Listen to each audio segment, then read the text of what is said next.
नमस्कार मंडळी, आज माझ्या माय मराठी यूट्यूब चॅनलमध्ये आपले सर्वांचे खूप खूप स्वागत आहे। तर आज मी तुम्हाला बीन्सची रसभाजी करून दाखवत आहे। बीन्स म्हणजे श्रावण घेवड्यासारखाच प्रकार असतो।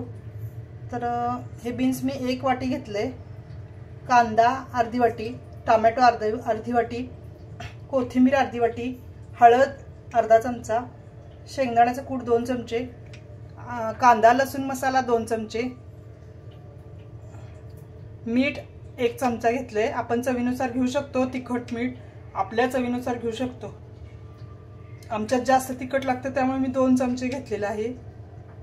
मोहरी 1 चमचा, जिरे 1 चमचा, तेल आपल्याला फोडणीसाठी लागणार आहे। आता एक कढई घेतली आहे, त्याच्यामध्ये मी 1 चमचावर तेल घालते आहे।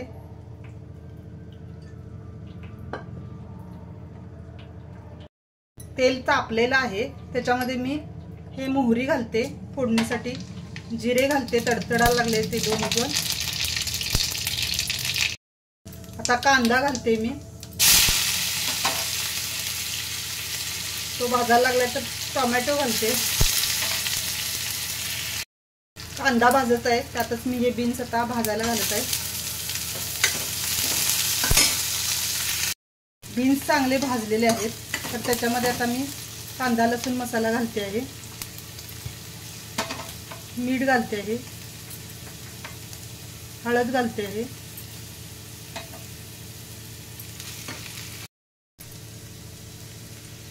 त्यानंतर शेंगदाण्याचा कूट घालते आहे,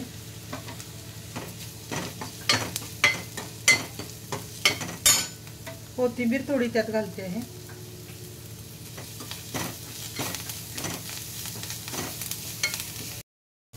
आता हे सर्व भाजून झाले। आता 2 वाट्या पाणी घेतले मी, त्यात सोडते आहे। ही 1 वाटी घातलेली आहे, ही दुसरी वाटी घातलेली आहे। आता हे मी शिजू देत आहे। आता मी 15 मिनिटासाठी झाकून ठेवते, शिजले का पाहू। 15 मिनिटे झालेले आहेत, तर मी आता काढत आहे। आता मी चेक करण्यासाठी काढत आहे। तुम्ही पाहू शकता त्याचे 2 भाग खूप सुंदर झालेले आहेत। माझी बीन्सची भाजी तरी खूप छान झालेली आहे, मस्त सुगंध सुटलेला आहे, सुंदर वाटते। तर तुम्हाला जर हा व्हिडिओ आवडला असेल तर माझ्या व्हिडिओला लाईक करा, नवीन असाल तर सबस्क्राईब करा। धन्यवाद।